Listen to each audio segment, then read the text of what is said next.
Welcome to my first vegetable garden. Today I want to show you how to seed start beets, and I have two varieties. Detroit Dark Red, which is a beet that you see everywhere and people grow it specifically for the beet. You can eat the leaves, and there's another variety, it's an heirloom variety called Bull's Blood that gives you these beautiful dark red leaves, and you can actually grow a lot of these closely together and you're not going to be able to see it.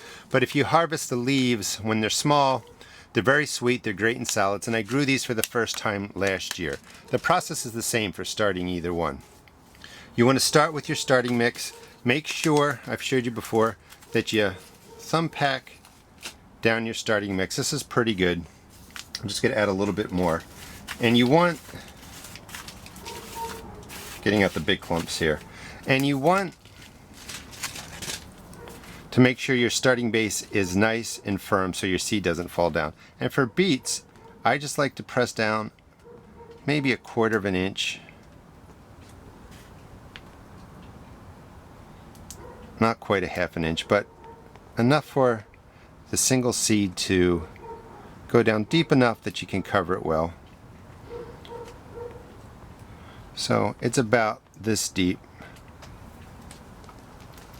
And the reason I'm doing this is beets actually are dried pods. So, and you can see I have some of them starting here. I'll talk about them in a second. But they're, let's see if I open this. They are pods. So in each pod, there are more than one beet seed, and this is what they look like. So you're just going to plant one of these pods and you're going to drop it right in the hole, one per cell. I've talked before about putting in more than one seed. In this case, you really are. It's one pod, but there's multiple seeds in each pod. And this is the Detroit Dark Red, or Detroit Dark Red. And that's all you do to get the beets started. Now let me put these down gently. I don't want to lose them. And then once you have them in, make sure they're down at least 1/4 inch, maybe a little more, and then just cover it up. I'm growing these out in my greenhouse, so I'm not going to have to acclimate these to the outdoors because they're getting the full sun here. But you could start them under your grow lights just like this. Except when you grow them in the house, you got to take them outside slowly over a week's time so the leaves can get used to the weather. So once that's done, it would go into a tray, and I tell you always to bottom water, let the water soak up, and your seeds will do great. You don't want to water from the top. You can spread disease, it can splash seeds out. So today's March 8th. These are the Detroit beets. Planted them on 223. They take anywhere from, I think it said 10 to 14 days. Actually 14 to 21 days to germinate.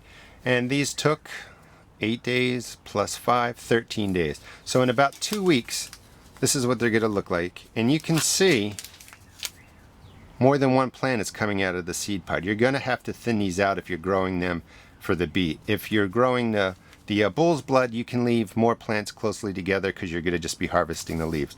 But in about 14 days, your beets will look just like this. And one of the reasons you want to start them indoors, again, it's March 8th.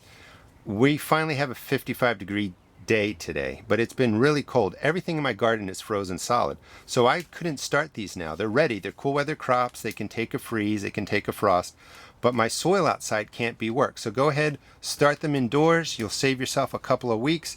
You'll definitely be able to get beet greens if you want them, and you'll also be able to harvest full beets. Hope you enjoyed the video.